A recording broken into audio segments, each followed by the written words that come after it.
Assalamualaikum warahmatullahi wabarakatuh.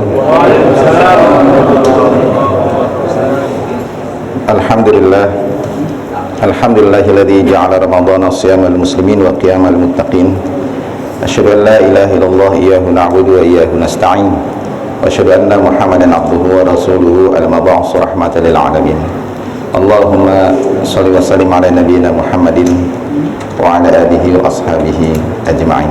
Rabbi shrah li sadri wa yassir li amri wahlul 'uqdatam min lisani yafqahu qawli.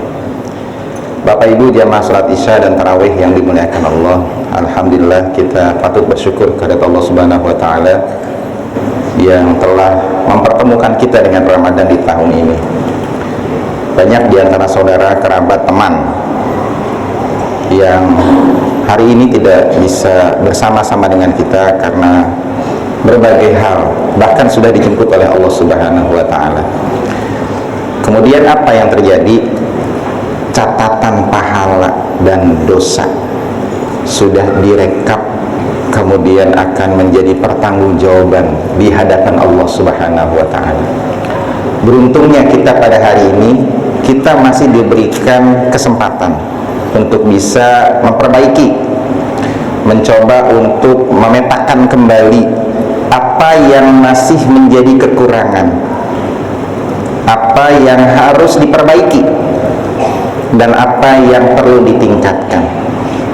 Pemetaan itu penting buat kita semua agar kita tidak rugi, baik rugi di dunia maupun nanti rugi di akhirat. Bertambahnya usia tidak bertambah soleh, bertambahnya usia tidak bertambah taat kepada Allah. Inilah yang rugi buat kita semua. Apa kata Rasulullah? Sebaik-baik usia adalah man tala umruhu wa hasuna amaluhu. Orang yang panjang usianya dan bagus amalnya. Inilah orang-orang yang beruntung. Jangan sampai kita disindir oleh Rasulullah SAW dengan sindiran yang sudah viral di telinga kita. Apa sindirannya?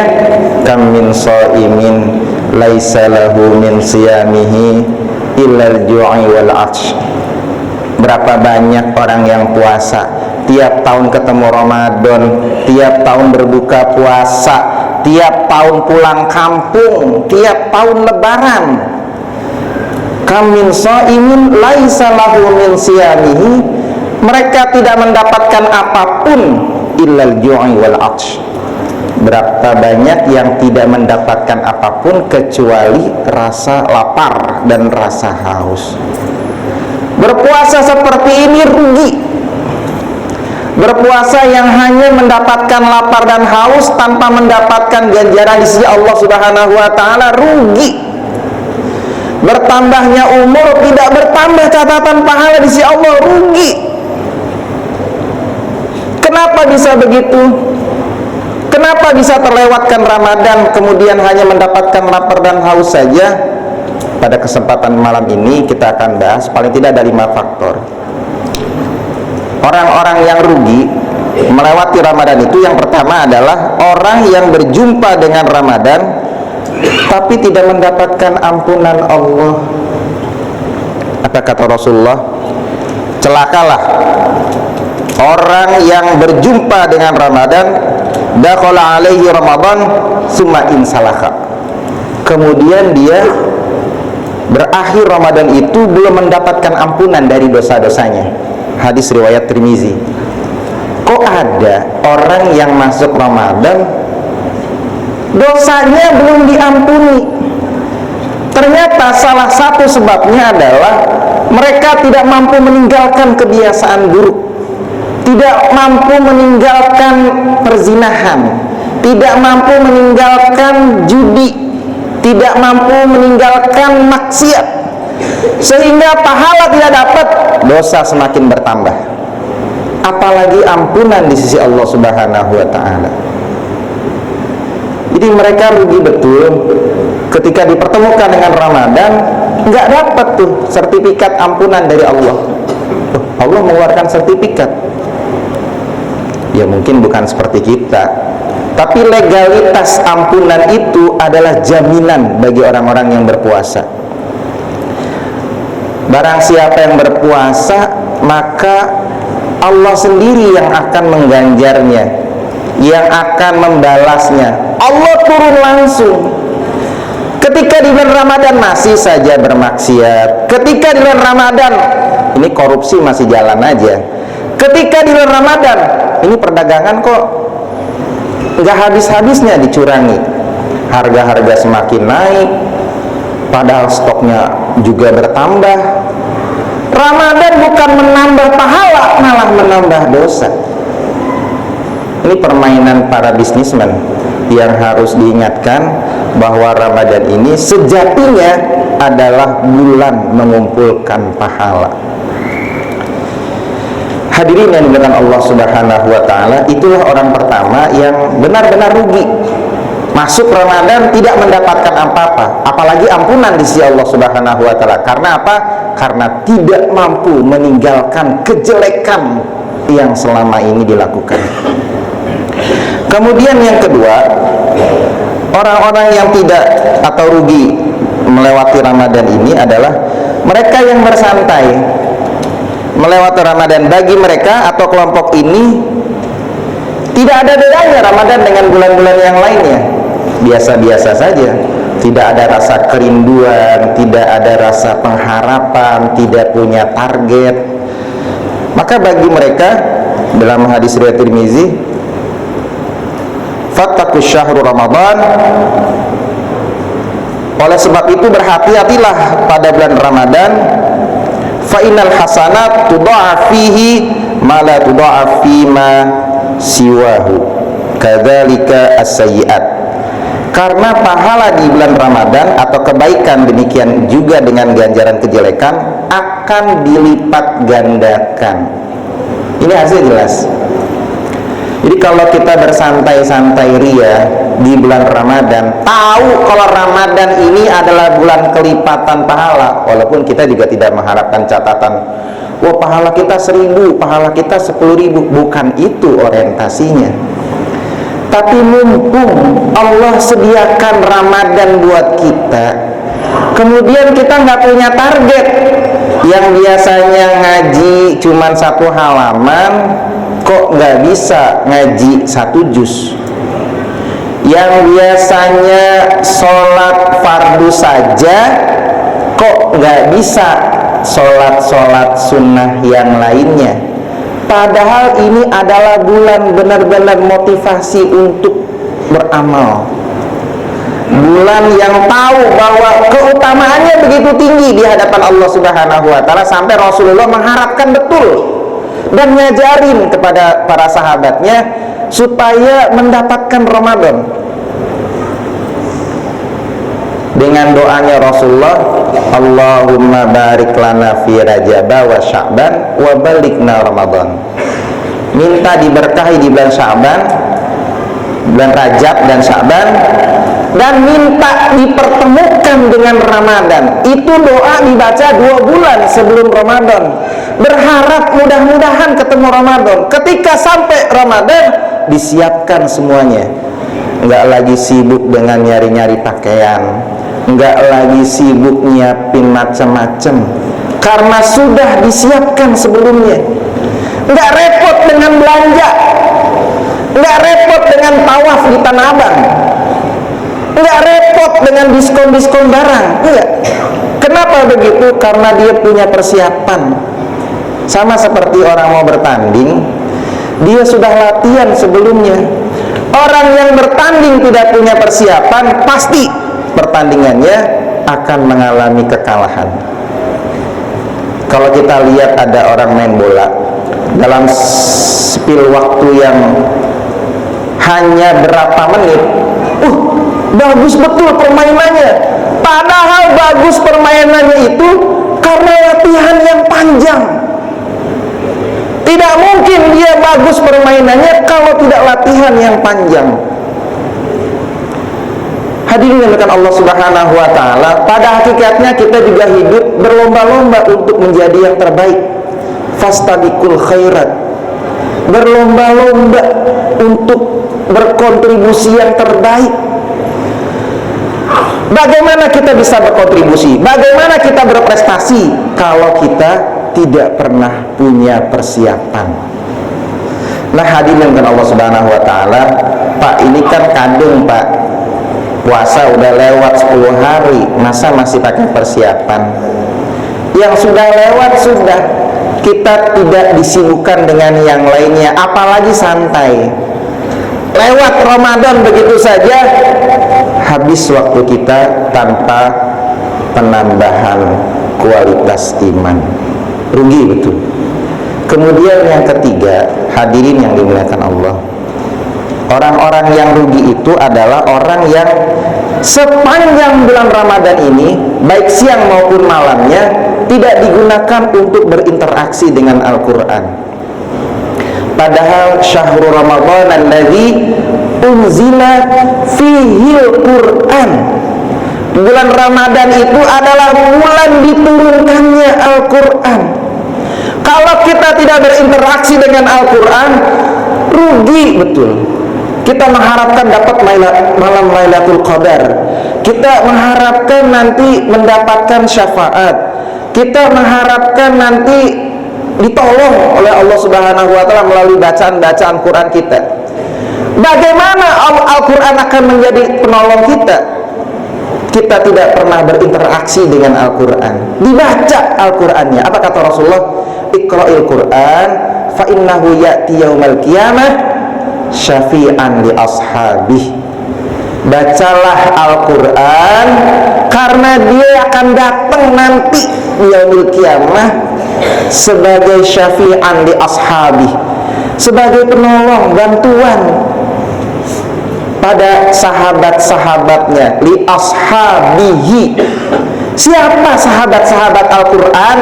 Mereka yang hidupnya tidak jauh dari Quran, merasa hilang kalau tidak bertemu dengan Quran, merasa hampa ketika tidak mendengarkan Al-Quran. Itulah orang-orang yang bersahabat dengan Al-Quran. Bapak, ibu, saudara, kalau setiap hari kita ketemu, setiap hari ini kita ketemu, subuh kita ketemu, zuhur kita ketemu, asar, maghrib sampai isya ketemu, kemudian kita merasa dekat dengan sahabat kita itu, tiba-tiba selama berhari-hari sahabat kita itu nggak pernah sholat bareng dengan kita. Apa yang terjadi dengan perasaan kita? Yang terjadi dengan perasaan kita merasa kehilangan. Ini kemana sahabat kita? Biasanya sholat bareng, biasanya subuhnya berjamaah. Kenapa ada perasaan seperti itu? Karena sudah terbiasa berinteraksi, sudah biasa berjamaah. Ini bagaimana kita bisa merindukan Al-Quran kalau nyentuh saja tidak, membacanya memilih-milih. Saya mah bacanya Yasin aja, saya mah bacanya Al-Kahfi saja. Baca semua Al-Quran, baca. Kan satu huruf 10 pahala. Kita bukan menghitung pahala, bukan. Kita ingin berinteraksi dengan Al-Quran. Mau pahalanya berapa juga, kalau kita berinteraksi dengan Al-Quran, kita sangat membutuhkan Al-Quran. Hadirin Allah Subhanahu wa taala, inilah momentum kita untuk menjadikan Al-Quran itu sebagai sahabat. Di bulan Ramadan ini jadikan sahabat Al-Quran itu menjadi sahabat kita. Kita akan kehilangan kalau nanti suatu saat nanti kita tidak membaca Al-Quran. Apalagi Al-Quran sudah tidak bisa dibaca oleh generasi berikut kita. Melihat huruf-huruf Al-Quran, ini tulisan apa ya Pak? Padahal itu tulisan Al-Quran. Anak-anak kita nanti tidak sanggup lagi membaca Quran. Menjadi kesedihan buat kita semua. Nah, hadirin Allah Subhanahu wa taala, kemudian yang ketiga sudah, kemudian yang keempat, orang-orang yang rugi itu adalah mereka yang melalui Ramadan ini tanpa sedikit pun bermunajat atau berdoa kepada Allah Subhanahu wa taala. Padahal Allah sendiri yang akan menjawabnya. Fa idza sa'alaka 'ibadi 'anni fa inni qarib ujibu da'watad da'i idza da'ani. Aku akan menjawab ujibu da'watad da'i, setiap hamba-hambaku yang berdoa kepadaku. Allah akan menjawab doa-doa kita. Bapak, ibu, saudara, kalau di Mekah sana, kalau di Madinah sana, itu ada yang namanya tempat istijabah. Ada tempat istijabah. Di mana tuh? Di Baitul Haram. Di mana lagi? Tuh di Masjid Nabawi. Itu tempat-tempat istijabah. Terus di Indonesia ada nggak tempat-tempat istijabah? Di kita bukan tempat istijabah, adanya waktu istijabah. Kapan waktu istijabah itu? Waktu istijabah itu salah satunya adalah di bulan Ramadan. Inilah waktu istijabah. Allah sediakan buat kita 30 hari atau sebulan. Untuk apa? Supaya kita mau menunduk, bersimpuh di hadapan Allah, mengakui kelemahan-kelemahan kita, berdoa kepada Allah Subhanahu wa ta'ala.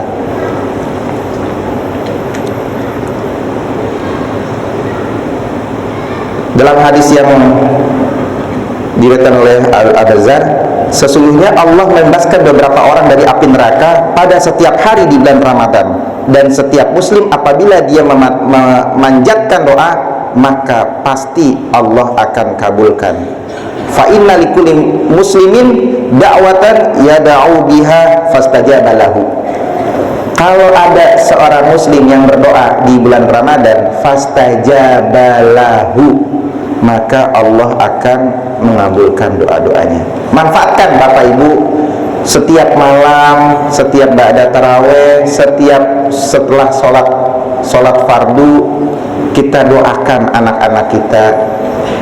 Kita doakan agar mereka nanti menjadi generasi yang meneruskan kebaikan-kebaikan kita, bukan generasi yang justru punya warna yang lain, punya cita-cita yang jauh dari Islam. Kita doakan agar kebaikan-kebaikan kita ini bisa diwariskan, bukan cuma harta. Kebaikan-kebaikan kita bisa diteruskan oleh generasi berikutnya. Ini harapan. Supaya apa? Salah satu tujuan yang paling utama adalah agar Islam tetap eksis di negeri kita, Bapak Ibu. Kalau tidak ada generasi berikutnya yang melanjutkan kebaikan-kebaikan kita, tidak ada jaminan Islam akan eksis di bumi kita. Saya pernah melihat tayangan beberapa anak-anak Palestina yang di pengungsian. Mereka hanya diberi makan, nggak ada yang ngajarin ngaji, nggak ada yang ngajarin baca tulis. Ketika ditanya, tahu nggak apa itu azan? Azan itu apa ya? Sami Allahu liman hamidah? Bukan. Azan itu panggilan sholat. Ditanya lagi, apa sih kalimat tauhid? Oh, kalimat tauhid. Apa ya kalimat tauhid? Kenapa mereka pada kebingungan? Karena tidak ada yang mewarisi, tidak ada yang mengajari mereka semua agar meneruskan keislaman yang menjadi identitas dunia sampai akhirat. Kalau di negeri ini sampai terjadi seperti itu, tidak ada yang mewarisi kebaikan-kebaikan kita, maka eksistensi Islam di sini atau di negeri kita juga bisa jadi akan hilang. Nah, karena ini kaum muslimin yang dimuliakan Allah Subhanahu wa taala, kita doakan anak-anak kita agar mereka nanti melanjutkan kebaikan-kebaikan kita. Yang terakhir Bapak Ibu, orang-orang yang rugi selama Ramadan ini adalah orang yang melalui Ramadan itu tanpa sedekah. Kok pakai sedekah? Iya. Apa kata Rasulullah? Sedekah yang paling baik itu adalah di bulan Ramadan. Kalau masjid ini punya program membebaskan lahan misalnya, tuh mau kita perluas lahan masjid, butuh dana berapa? Ini hadisnya, saya bacakan ya. Anas, ayu sadaqah afdal? Qala sadaqah fi Ramadan. Wahai Rasulullah, sedekah apa yang paling utama? Rasul menjawab, sedekah di bulan Ramadan. Maka Bapak Ibu, mari sama-sama kita bermurah hati, ringankan tangan kita untuk jalan ke masjid, bersedekah untuk kebaikan-kebaikan umat, bersedekah untuk umat, agar umat ini bisa kuat, bisa eksis, bisa konsisten dengan agamanya. Sedekah di bulan Ramadan itu paling utama, kata Rasulullah SAW. Sayang, dilewatkan tinggal berapa hari lagi kalau kita tidak memanfaatkan momentum ini sebagai momentum terbaik sedekah kita, maka bisa jadi mungkin saja Allah tidak mempertemukan kita dengan Ramadan berikutnya. Kesempatan ini mari sama-sama kita manfaatkan. Keluarkan infak terbaik kita untuk kebaikan kita. Ketika kita berinfak, doakan, ya Allah, saya berinfak, saya ingin pasangan saya mendampingi saya dan mengingatkan saya untuk taat kepada Allah. Ketika kita berinfak, doakan, ya Allah, jadikan anak-anak saya menjadi imam bagi orang-orang bertakwa. Maka seluruh doa-doa ketika diiringi dengan infak yang terbaik, yang ikhlas, insya Allah Allah akan kabulkan doa-doa kita. Hadirin dengan Allah Subhanahu wa taala, mudah-mudahan kita tidak termasuk dalam golongan orang-orang yang tidak mampu memanfaatkan Ramadan ini sebagai momentum kebaikan. Ini saja yang bisa saya sampaikan. Mohon maaf atas segala kekurangan. Wallahu a'lam bishawab. Assalamualaikum warahmatullahi wabarakatuh.